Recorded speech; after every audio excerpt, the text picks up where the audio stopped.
আমরা আজকে কারেন্ট ইলেকট্রিসিটির রেজিস্ট্যান্স, রোধ, সেল অর্থাৎ তড়িৎ কোষ এবং তাদের সমবায় সম্পর্কে আলোচনা করব।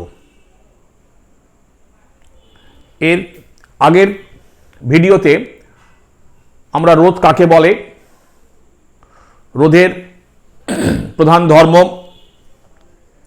অর্থাৎ বৈশিষ্ট্যগুলো আমরা আলোচনা করেছি এবং শুধু তাই নয়, রোধ কোন কোন বিষয়ের উপর নির্ভরশীল তাও আমরা আলোচনা করেছি। পরিবাহীর যে ধর্মের জন্য পরিবাহীর মধ্য দিয়ে তড়িৎ প্রবাহ বাধাপ্রাপ্ত হয় সেই ধর্মকে আমরা বলে থাকি পরিবাহীর রোধ। The cause due to which current flowing through a conductor is resisted is known as resistance. সুতরাং আমরা কোনো রোধকে এইভাবে সিম্বল দিয়ে প্রকাশ করি। এটা হলো একটা পরিবাহীর রোধ। অবশ্যই এর একক হচ্ছে ওহম।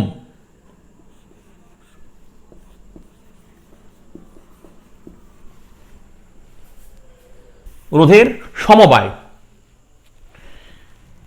আমরা যখন কোনো বর্তনী তৈরি করি তখন সেই বর্তনীতে একাধিক রোধকে আমাদের প্রশ্নানুসারে অথবা প্রয়োজন মতো বিভিন্নভাবে যুক্ত করি। রোধগুলোকে যুক্ত করার বিশেষ কতগুলো নিয়ম আমাদের জানতে হয়, তো সেই নিয়মগুলোকে আমাদের শিখতে হবে। তো আমরা সাধারণত দুটো পদ্ধতিতে রোধগুলোকে যুক্ত করে থাকি। তো নাম্বার ওয়ান, প্রথমটাকে আমরা বলি শ্রেণী সমবায়। শ্রেণী সমবায় বা সিরিজ কানেকশন। যখন দুটো, তিনটে, চারটে রোধকে আমরা একটার পর একটা যুক্ত করব এইভাবে। ধরো এই একটা রোধ, দেখো এটার শেষ প্রান্তের সাথে পরবর্তী রোধের প্রথম প্রান্ত, তারপরে আবার একটা রোধ, এইভাবে পরপর যুক্ত করা হলো। এটা এ বি একটা রোধ, বি সি একটা রোধ এবং মনে করো সিডি একটা রোধ। এটার R1, R2, R3। ঠিক আছে, তা এই রোধগুলোকে পরপর যুক্ত করে আমরা একটা উৎস বা সোর্সের সাথে একটা চাবির সাহায্যে যুক্ত করে দিলাম। এটাকে বলা হয় সোর্স বা ইএমএফ অফ দ্য সেল। এটা কোষের তড়িৎ চালক বল, এটাকে আমরা বলি চাবি। এবং এই পুরো যে ব্যবস্থা আমরা তৈরি করেছি এটাকে বলি বর্তনী বা সার্কিট। দেখো তাহলে খুব স্বাভাবিকভাবে যখন তুমি সুইচটাকে অন করে দেবে তখন এর মধ্য দিয়ে তড়িৎ প্রবাহ চলবে আই। এবং যেহেতু এই রোধগুলো শ্রেণী সমবায়ে যুক্ত আছে তাহলে এদের প্রত্যেকের মধ্য দিয়ে প্রবাহ মাত্রা একই থাকবে। ঠিক আছে, অর্থাৎ শ্রেণী সমবায়ের ক্ষেত্রে প্রতিটি রোধের মধ্য দিয়ে প্রবাহ মাত্রা ধ্রুবক। ঠিক আছে, কিন্তু প্রতিটি রোধের দুই প্রান্তের বিভব পার্থক্য, ধরো এটা যদি বিভব পার্থক্য তুমি জানতে চাও, এই এর বিভব পার্থক্য এটা কিন্তু প্রথমটার সঙ্গে সমান নয়, এটার বিভব পার্থক্যের সঙ্গে সমান নয়, বিভব পার্থক্যটা পৃথক। ঠিক, তা আমি এই প্রবাহ মাত্রা বার করার জন্য প্রথমে কি করব না, এই এতগুলো রোধের পরিবর্তে আমরা একটি মাত্র রোধ বিবেচনা করব, যাকে আমরা বলি তুল্য রোধ। ক্লাস 10-এ তোমরা পড়েছো ইকুইভ্যালেন্ট রেজিস্ট্যান্স, অর্থাৎ এই তিনটির পরিবর্তে যদি পাঁচটা থাকতো পাঁচটা কি একটা মাত্র রোধ আমরা বিবেচনা করব, যাতে প্রবাহ মাত্রার কোনো পরিবর্তন না ঘটে। তাহলে আমরা এদের পরিবর্তে যদি একটা মাত্র রোধ আলোচনা করি, দেখো যেখানে বাকি বর্তনী একই থাকবে এবং এই রোধটাকে আমরা বলবো তুল্য রোধ বা আর ইকুইভ্যালেন্ট। দেখো ঠিক আছে, এটা তোমরা সকলেই জেনে এসছো ক্লাস 9-10-এ যে R equivalent equal to R1 plus R2 plus R3। যদি এরকম 50টা থাকে তাহলে 50টা রোধ, n সংখ্যক থাকে তাহলে সবগুলোকে যোগ করে দেবো, বা দ্যাট ইজ সামেশন Rn। ঠিক আছে, ওহম, ঠিক আছে। তাহলে এটাকে আমরা বলি তুল্য রোধ বা ইকুইভ্যালেন্ট রেজিস্ট্যান্স। এবং লক্ষ্য করে দেখো এই যে আর ইকুইভ্যালেন্ট, সেটা যে কোনো একটা রোধের থেকে তার মান বেশি। তাহলে স্বাভাবিকভাবে তুমি এখন V2 বার করতে পারবে, অর্থাৎ potential difference at the two ends of the resistance R2 দুই প্রান্তের বিভব পার্থক্য কত। ঠিক আছে, তো according to Ohm's law V2 equal to I into R2, এত ভোল্ট। এইভাবে আমরা প্রতিটি রোধের দুই প্রান্তের বিভব পার্থক্য আলোচনা করতে পারি। এই জাতীয় সমবায়গুলোকে আমরা বলছি শ্রেণী সমবায়। ঠিক আছে, এছাড়া আরো একটা সমবায় আলোচনা করি।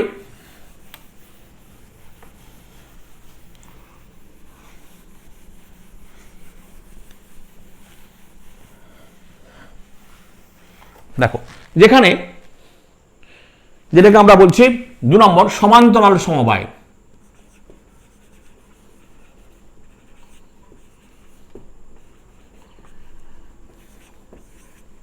দেখো সমান্তরাল সমবায়,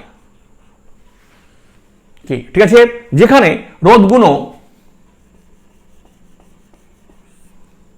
দেখো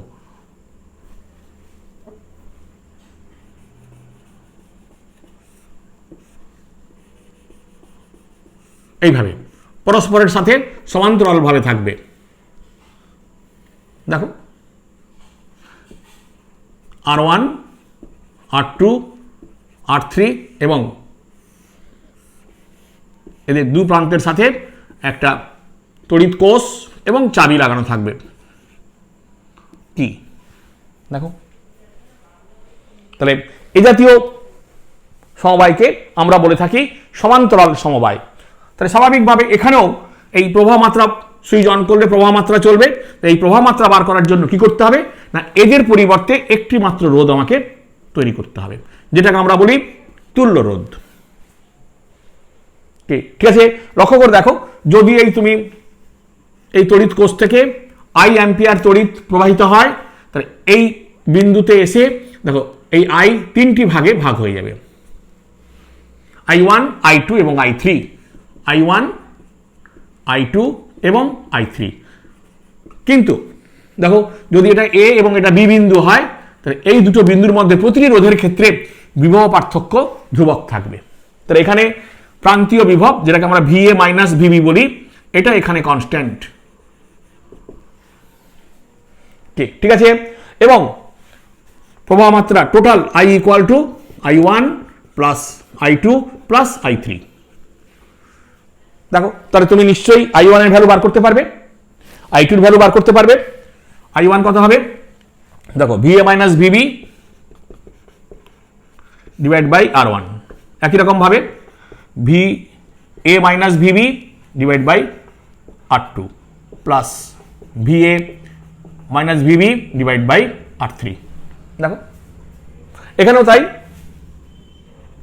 এটা তোমার A, এটা তোমার B প্রান্ত, তাহলে এখানেও VA মাইনাস VB একই থাকবে। তাহলে হেন্স আমরা সেকেন্ড সমীকরণ থেকে লিখতে পারি I equal to VA minus VB by R equivalent. দেখো তাহলে ফ্রম দিস টু রিলেশন, এই দুটো রিলেশন থেকে আমরা নিশ্চয়ই বলতে পারবো hence 1 by R equivalent equal to 1 by R1, 1 by R2, 1 by R3। দেখো এটাকে আমরা বলবো তুল্য রোধ। এবং this R equivalent less than the lowest resistance, lowest, ঠিক আছে, এদের মধ্যে যেটা ছোট তার থেকেও ছোট, কি ঠিক আছে। দেখো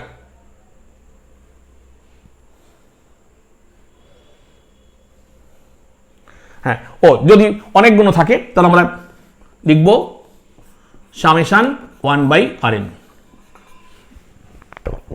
ওহম।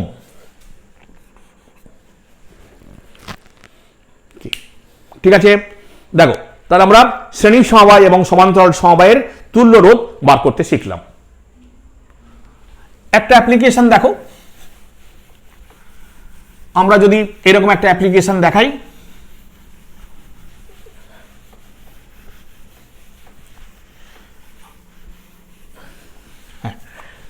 আমাকে যদি এরকম একটা অ্যাপ্লিকেশন দেয়,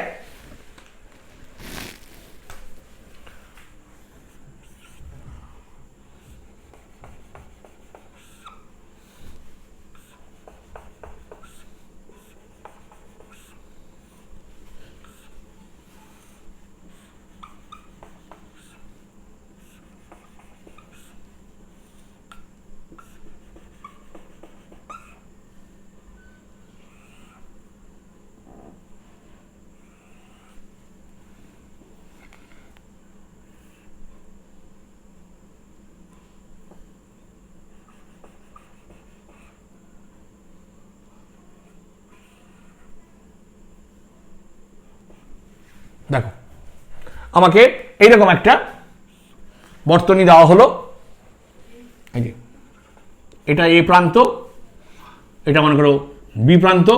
আমাকে বলা হলো যে এদের প্রত্যেকের রোধ আর আর আর আর আর দেখো বলছে এটার তুল্য রোধ কত।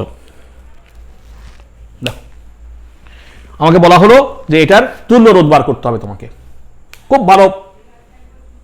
তাহলে দেখো আমরা এটাকে এভাবে করতে পারি, এটা তো একটা সিঙ্গেল রেজিস্ট্যান্স, তারা একটাই থাকলো। দেখো এখানে দেখো এই দুটো, লক্ষ্য করে দেখো এই দুটো সমান্তরাল সমবায় যুক্ত আছে, তাহলে এদের একটা তুল্য রোধ তৈরি হবে। যদি সেটাকে R1 বলি তাহলে আমরা একটু হিসেব করে দেখে নেব, 1/R1 equal to 1/R plus 1/R, that is equal to 2/R।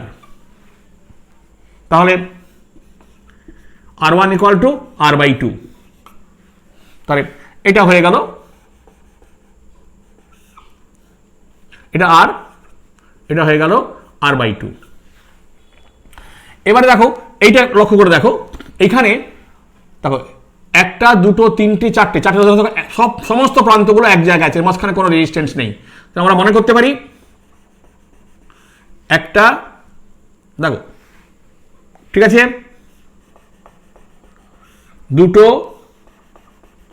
তিনটে এই যে এবং চারটে, দেখো এরা প্রত্যেকে দেখো এক প্রান্তে লাগানো আছে। আবার বিপরীত প্রান্ত দেখো, এই দেখো এটাও এক যেখানে আছে, এটাও ঠিক সেখানে আছে। দেখো এখানে মাঝখানে কোনো রোধ নেই, তার এই দুটো একই জায়গায় আছে। তাহলে এই সমস্ত রোধগুলো, এই এটা তোমার বি প্রান্ত, ঠিক আছে। তাহলে এবারে তুমি এক কাজ করতে পারো, এটা আর, এটা R/2। দেখো ঠিক একই রকম ভাবে এখানে যেমন বার করেছো তেমনি তুমি এদেরও একটা তুল্য রোধ বার করে নাও, 1/R2 equal to 1/R 1/R 1/R 1/R, that is 4/R। Therefore R2 equal to R/4। দেখো ঠিক আছে, তাহলে এটার পরিবর্তে হয়ে গেল R/4। দেখো এটা এ প্রান্ত, এটা বি প্রান্ত। এবার নিশ্চয়ই দেখো আমরা বলতে পারবো যে সমস্ত রোধগুলো, তিনটে রোধ দেখো এরা শ্রেণী সমবায় যুক্ত আছে, তাহলে এখন তুল্য রোধ হবে। এদের পরিবর্তে আমি একটা রোধ ব্যবহার করব, যেটাকে আমরা বলতে পারি R ইকুইভ্যালেন্ট এ এবং বি এর মধ্যে, তাহলে R equivalent equal to R plus R by two plus R by four. ঠিক আছে, তুমি এটাকে যোগ করে ফেলতে পারো, 4 আর 6 আর 7 আর। ঠিক আছে, দেখো এত ওহম। তাহলে এইভাবে আমাকে সার্কিটগুলোকে সিম্পলিফাই করে তোমাকে রোধের ভ্যালু বার করতে হবে। দেখো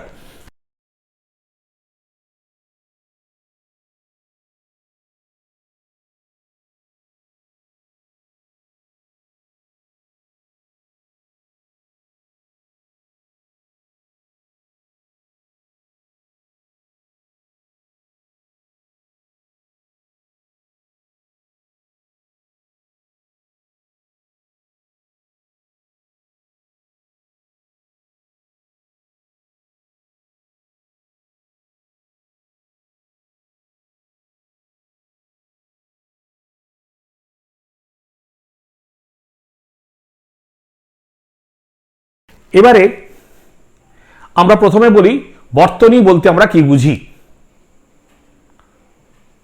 ইলেকট্রিক্যাল সার্কিট বলছে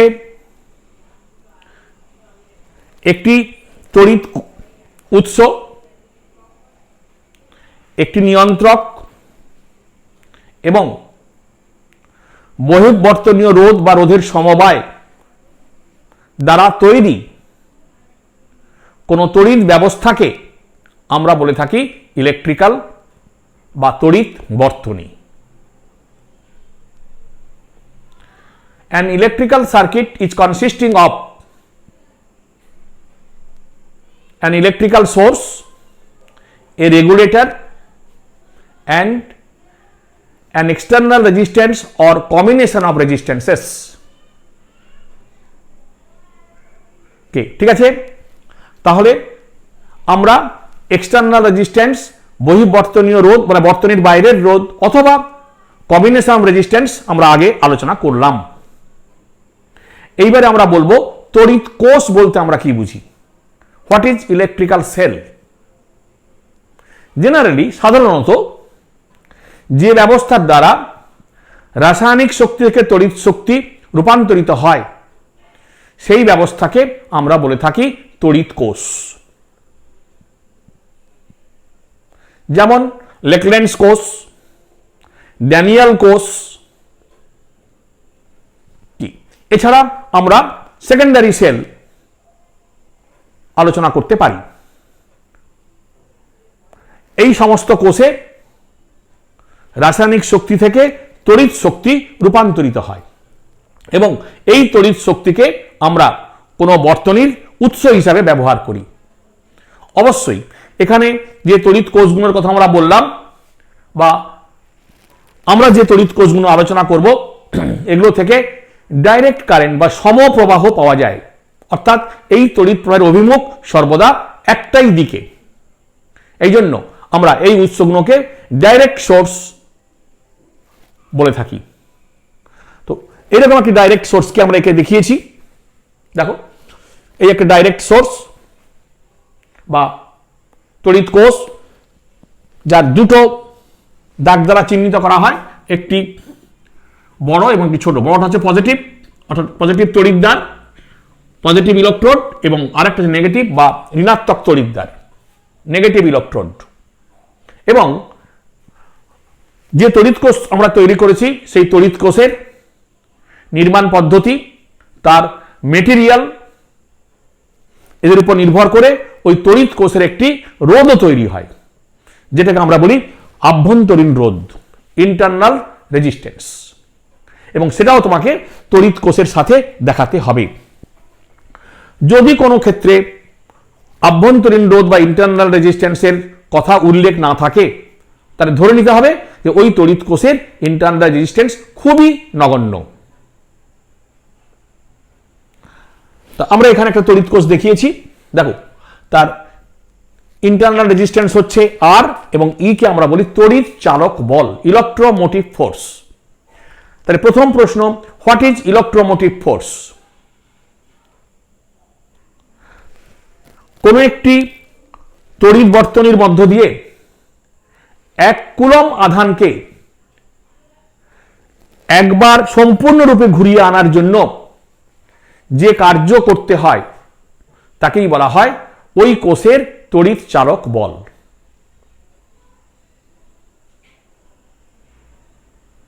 The work is done to rotate 1 coulomb charge through a closed circuit once completely is known as electromotive force. ঠিক আছে, তাহলে সেই ইলেকট্রোমোটিভ ফোর্সকে আমরা ই দ্বারা, ছোট ই দ্বারা প্রকাশ করি। তাহলে এখন আমি যদি একটা তড়িৎ কোষকে কোনো একটা বর্তনীর সাথে যুক্ত করে দিই, তাহলে সেই ধরা যাক এটা একটা তড়িৎ কোষ, দেখো এটা পজিটিভ তড়িৎদ্বার, নেগেটিভ তড়িৎদ্বার, তার তড়িৎ চালক বল হলো ই। আমি এর দুই প্রান্তের সাথে একটা বহির্বর্তনীয় রোধ বা এক্সটার্নাল রেজিস্ট্যান্সকে যুক্ত করে দিলাম আর, তাহলে খুব স্বাভাবিকভাবে এখান থেকে তড়িৎ প্রবাহ চলবে। ধরা যাক এই তড়িৎ প্রবাহের মান হলো আই। দেখ ঠিক আছে, তাহলে এই তড়িৎ প্রবাহের মান কত? আমরা জানি আই ইকুয়াল টু বর্তনীর মোট তড়িৎ চালক বল, মোট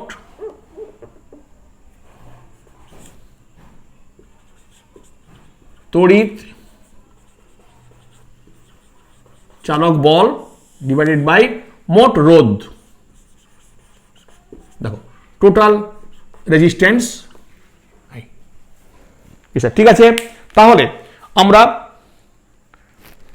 এখানে এই বর্তনীতে দেখো তড়িৎ চালক বল হচ্ছে ই, আর মোট রোধ দেখো একটা ইন্টারনাল রেজিস্ট্যান্স আছে এবং আর আছে, দেখো এটা শ্রেণী সমবায় যুক্ত আছে, ফলে এটাকে আমি লিখবো আর প্লাস স্মল আর, এত অ্যাম্পিয়ার। ঠিক আছে, তাহলে আমি এখান থেকে বলতে পারি E will be equal to R into I plus small r into I. দেখো আবার ওহমস ল অনুযায়ী এই যে এক্সটার্নাল রেজিস্ট্যান্স, এর দুই প্রান্তে একটা বিভব তৈরি হবে, যাকে আমরা বলতে পারি, এটা এ এবং এটা বি বিন্দু হয়, বলবো প্রান্তীয় বিভব ভি এ বি। ঠিক আছে, এবং V A B equal to I into R. তাহলে আমরা এটাকে ই মাইনাস এটাকে লেফট সাইডে নিয়ে আসি, V A B equal to R into I. দেখো তাহলে আমরা এখান থেকে বলতে পারি যে কোনো কোষের তড়িৎ চালক বল যখন তুমি তাকে কোনো বর্তনীর সাথে যুক্ত করবে, দেখো তার দুই প্রান্তের বিভব পার্থক্যের থেকে বেশি। এবং এই যে সমীকরণটা আমি লিখলাম, এটাকে আমরা বলতে পারি যে তড়িৎ চালক বল এবং বিভব পার্থক্যের মধ্যে রিলেশন, সম্পর্ক। তাহলে ই মাইনাস ভিএবি এটাকে আমরা কি বলতে পারি? লস্ট ভোল্ট, অর্থাৎ এই ভোল্টটা আভ্যন্তরীণ রোধের জন্য বর্তনীর মধ্যে নষ্ট হয়ে যায়, তাই এটাকে আমরা বলতে পারি লস্ট ভোল্ট।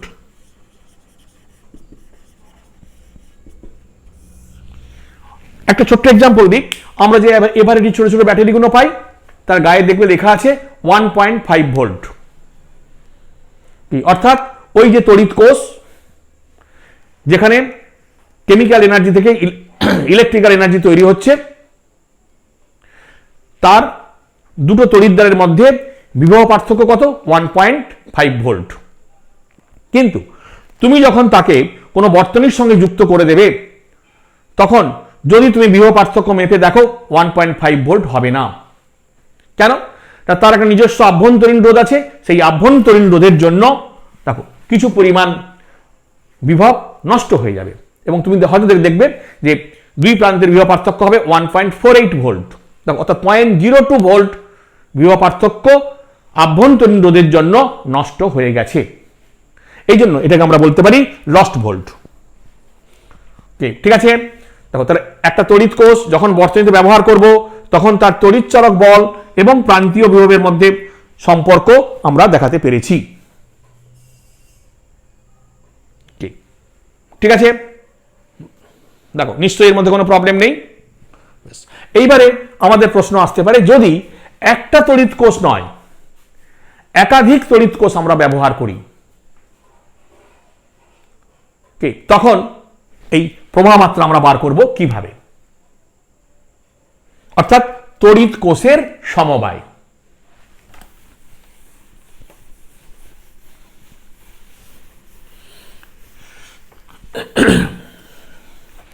ঠিক আছে, আমরা আলোচনা করব তড়িৎ কোষের সমবায়। তা এখানেও দু রকম সমবায় আলোচনা করতে পারি। প্রথমে নাম্বার 1 শ্রেণী সমবায়।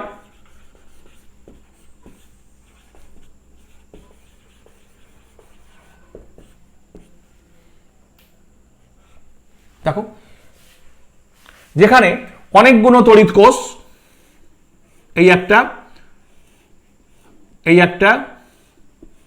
একটা এরকম অনেকগুলো তড়িৎ কোষ দেখো পরপর লাগানো আছে। লক্ষ্য করে দেখো যে একটার নেগেটিভের সঙ্গে পরেরটার পজিটিভ, দেখো এইভাবে, এই যে এটা নেগেটিভের সঙ্গে পরেরটার পজিটিভ, এইভাবে মনে করো একটা দুটো n সংখ্যক তড়িৎ কোষ লাগানো আছে। এটা E1, এটা E2, এটা E3, এটা En, এবং অবশ্যই প্রত্যেকের একটা আভ্যন্তরীণ রোধ আছে। প্রত্যেকের এর আভ্যন্তরীণ রোধ R1, R2, R3, এরকম ভাবে Rn। ঠিক আছে, যখন এইরকম একটা সমবায়কে আমি কোনো এক্সটার্নাল রেজিস্ট্যান্সের সাথে যুক্ত করে দেব, তখন অবশ্যই আমার প্রবাহ মাত্রা কত হবে? আর দেখো এই I ইকুয়াল টু কত হবে? দেখো যদি একটা কোষ থাকতো তাহলে কি হতো? E1 আভ্যন্তরীণ রোধ কত হতো? R1, আমরা কিছুক্ষণ আগে দেখিয়েছি। যদি দুটো কোষ থাকে তাহলে তড়িৎ প্রবাহ এখান থেকেও আসবে, এখান থেকেও আসবে, একই দিকে আসবে। ফলে তখন দুটো কোষ E1 এবং E2, ঠিক এইভাবে যদি যেহেতু এখানে n সংখ্যক, তাহলে আমরা বলতে পারি I প্রবাহ মাত্রা I ইকুয়াল টু, দেখো E1 প্লাস E2 En, ঠিক আছে, ডিভাইডেড বাই R প্লাস, দেখো R1 প্লাস R2 Rn, এত অ্যাম্পিয়ার। অর্থাৎ আমরা মনে করতে পারি যে এতগুলো কোষের পরিবর্তে একটা কোষ আমরা ধরেছি, দেখো ঠিক আছে, যার একটা টোটাল তড়িৎচালক বল হয়েছে capital E, total internal resistance হয়েছে, ঠিক আছে, ধরা যাক এটা Rn, এবং এর সাথে যুক্ত আছে আমাদের বহিঃবর্তনীয় রোধ। তাহলে এখান থেকে আমরা I এর মান বার করতে পারবো। তাহলে আমরা এটাকে লিখতে পারি summation En divide by R plus summation Rn, ঠিক আছে, যেটাকে আমরা এখানে লিখেছি E by R plus Rn, এত অ্যাম্পিয়ার। ঠিক আছে,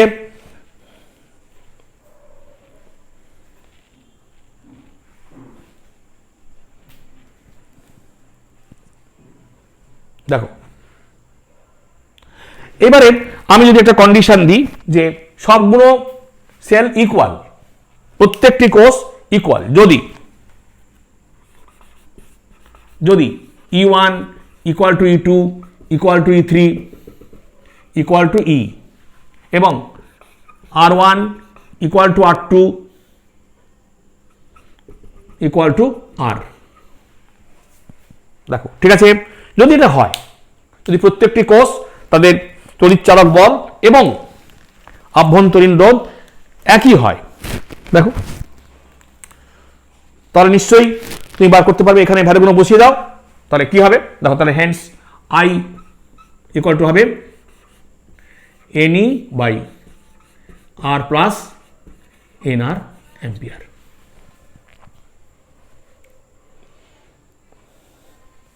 ঠিক আছে, দেখো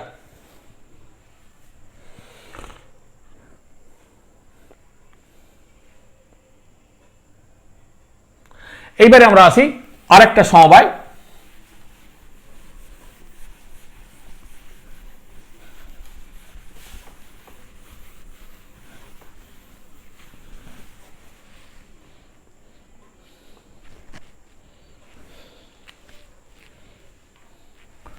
যেটাকে আমরা বলছি সমান্তরাল সমবায়।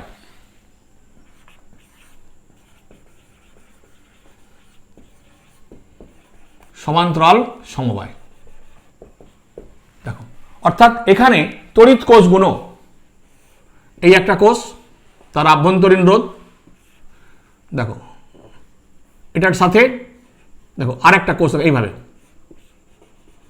এই যে এই দুটো পজিটিভ পজিটিভ একসাথে লাগানো আছে এইরকম ভাবে, এই যে দেখো এরকম ভাবে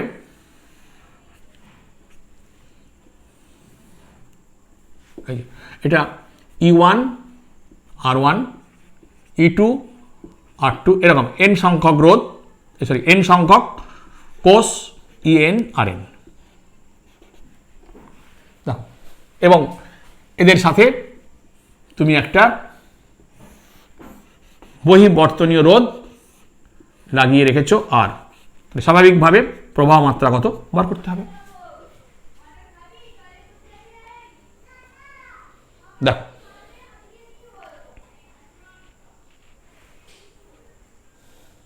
তাহলে এখন লক্ষ্য করে দেখো, এই যে সেল, তো এখান থেকে একটা তড়িৎ প্রবাহ আসছে I1, এখান থেকে আসছে I2, ঠিক এরকম এখান থেকে আসছে In, এবং দেখো এরা এই বিন্দুতে এসে সবগুলো যোগ হয়ে I হচ্ছে। তো আমরা বলতে পারি hence I will be equal to I1 plus I2 plus In। ঠিক আছে, দেখো যদি কোনো প্রবলেম থাকে বলতে পারো। তাহলে এবার আমরা বার করি যে I1টা কত হবে। দেখো দেখো আবার লক্ষ্য করে দেখো, এই যে দুটো প্রান্ত, এই দুটো প্রান্ত দেখো একটা প্রান্তীয় বিভব পার্থক্য তৈরি হয়েছে VAB, যদি আমরা এটাকে A এবং এটাকে B প্রান্ত বলি, দেখো দেখো, এবং এই বিভব পার্থক্য প্রতিটা সেলের ক্ষেত্রে প্রযোজ্য। কেন না, প্রতিটা সেলের দুই প্রান্ত A এবং B বিন্দুতে যুক্ত।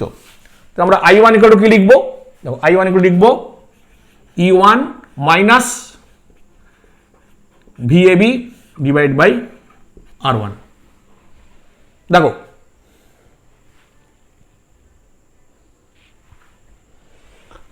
প্লাস I2 এর ক্ষেত্রে কি লিখবো, E2 minus VAB by R2, এইভাবে plus EN minus VAB by RN। ঠিক আছে, তাহলে আমরা এটাকে একটু সাজিয়ে লিখতে পারি। দেখো E1 by R1 plus E2 by R2, এইভাবে EN বাই RN, দেখো ঠিক আছে, মাইনাস আমরা এখানে লিখছি মাইনাস, এই যে দেখো VABটা কমন নাও, 1 by R1 1 by R2 1 by RN। ঠিক আছে, দেখো তার নিশ্চয়ই আমরা এখান থেকে এই আগে এই terminal velocity, terminal potential difference কত বার করে ফেলতে পারবো। তাহলে দেখো কত হবে, তাহলে hence VAB will be equal to, দেখো আমি এই টার্মটাকে এপাশে নিয়ে আসবো, এটাকে ওপাশে নিয়ে যাবো, তাহলে কি হবে দেখো, অতএব হবে E1 by R one, E two by R two, এইভাবে EN by R N divide by 1 by R one, 1 by R two, 1 by R three লেখার দরকার নেই, আমরা ডট ডট দিয়ে 1 বাই আর এন। ঠিক আছে, minus minus I divide by 1 by R one, 1 by R two, 1 by R N. দেখো এই ঠিক আছে, দেখো তো এইটাকে আমরা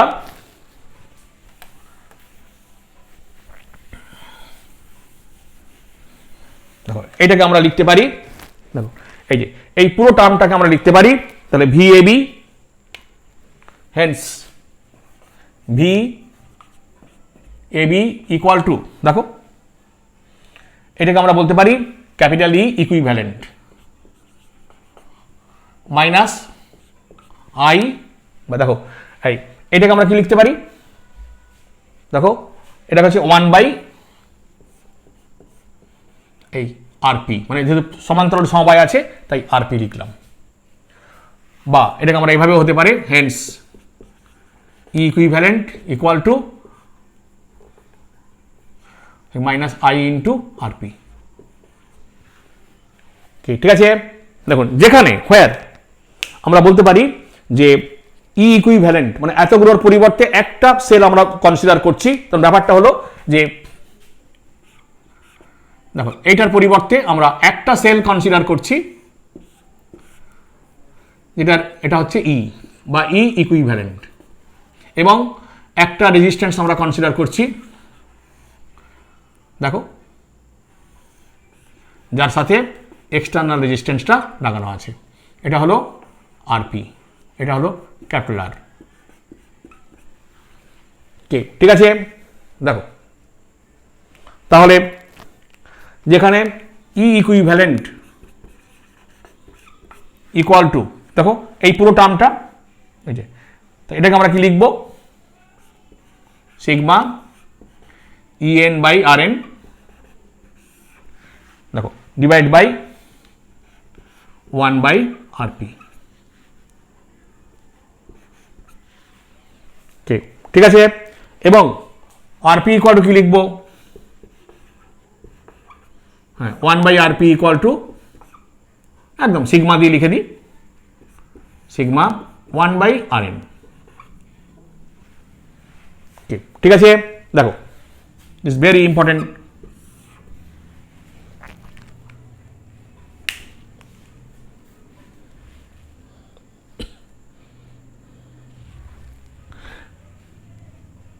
ঠিক আছে, তুমি এখানেও আমরা একটা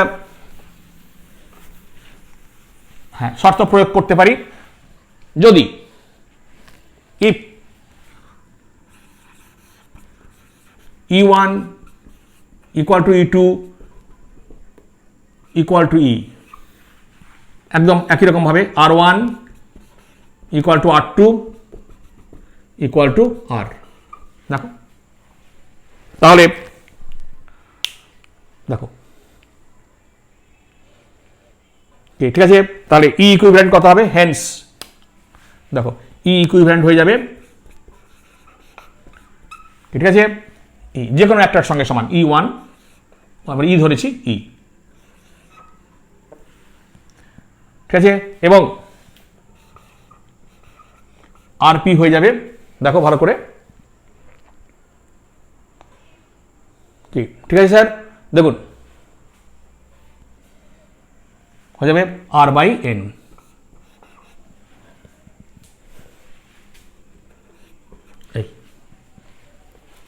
ঠিক আছে, অ্যান্ড তাহলে আমরা কি লিখবো, hence V A B equal to হবে E minus I into R by N.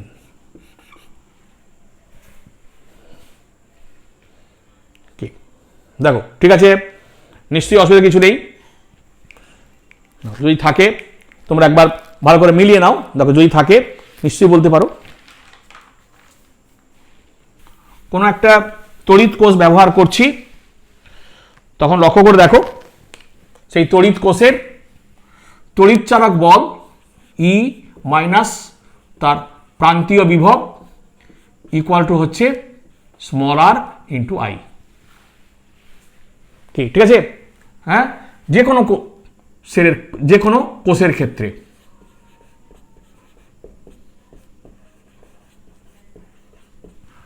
ঠিক আছে, তা আমার যদি বলা হয় যে প্রান্তীয় বিভব এবং আই এর লেখচিত্র কেমন হবে, দেখো প্রান্তীয় বিভব তার আবার একটা VAB will be equal to E minus RI।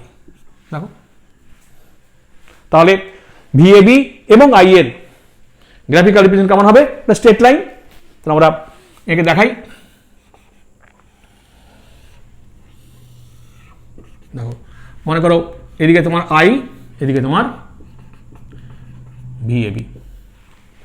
ঠিক আছে, দেখুন তাহলে যত VAB এর মান বাড়বে তত কি হবে, দেখো I এর মান কমবে। ঠিক আছে, তা নিশ্চয়ই আমরা যে গ্রাফ পাবো সেই গ্রাফটা এরকম হবে। কি ঠিক করেছি তো, দেখো এরকম। This is your graphical representation. ঠিক আছে, তো আমরা মনে করে নিই, আমরা একটা এক্সাম্পল দিয়ে বলছি, আমরা মনে করে নিই যে এটা হলো 3 অ্যাম্পিয়ার। দেখো ঠিক আছে, তাহলে 0 1 2 3 এবং দেখো তাহলে এবং এখানে যে ছেদটা করেছে এই ভ্যালুটা হলো, হ্যাঁ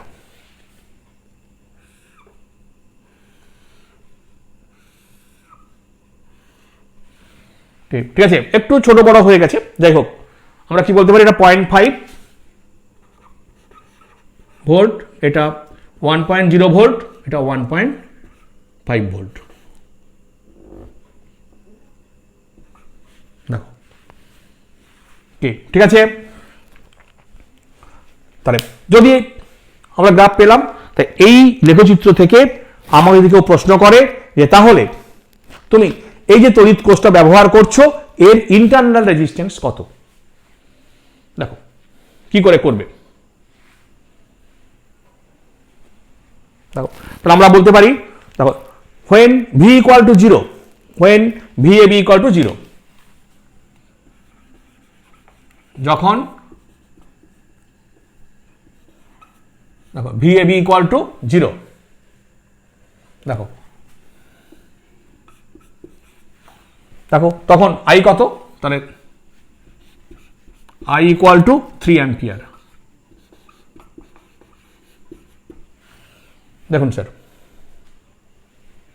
ঠিক আছে, তখন I equal to 3 অ্যাম্পিয়ার। ঠিক আছে, দেখো যদি কোনো প্রবলেম থাকে বলতে পারো।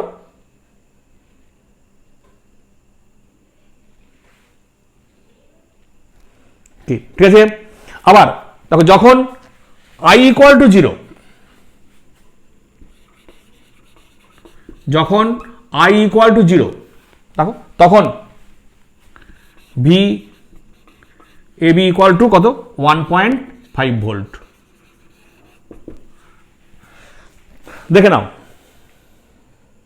দেখো ঠিক আছে, যখন I equal to 0, তাহলে দেখো যদি I equal to 0 বসাও এখানে, তাহলে I equal to 0 হলে দেখো VAB equal to E, তাহলে হেন্স আমরা একটা পেলাম, তাহলে হেন্স আমরা এখান থেকে বলতে পারি, তাহলে হেন্স বুঝছেন তড়িৎ চালক বল E, হেন্স E বা EMF of the cell used, দেখো কত হবে, VAB equal to 1.5, যখন I equal to 0, তাহলে E equal to 1.5 ভোল্ট। ঠিক আছে, এইবারে এক কাজ করো, আমরা 1.5 ভোল্ট পেয়ে গেছি ইএমএফ। দেখো I ইকুয়াল টু 3 অ্যাম্পিয়ার, তাহলে হ্যান্স আর এগেন দেখো R equal to E by I, that is 1.5 by I কত পেয়েছো 3। ঠিক আছে, দেখুন হচ্ছে নিশ্চয়ই। তাহলে কত হবে, হ্যাঁ 0.5 ওহম। আমরা এইভাবে গ্রাফ করে দেখো আমরা কোনো তড়িৎ কোষের আভ্যন্তরীণ রোধ খুব সহজে বার করতে পারি।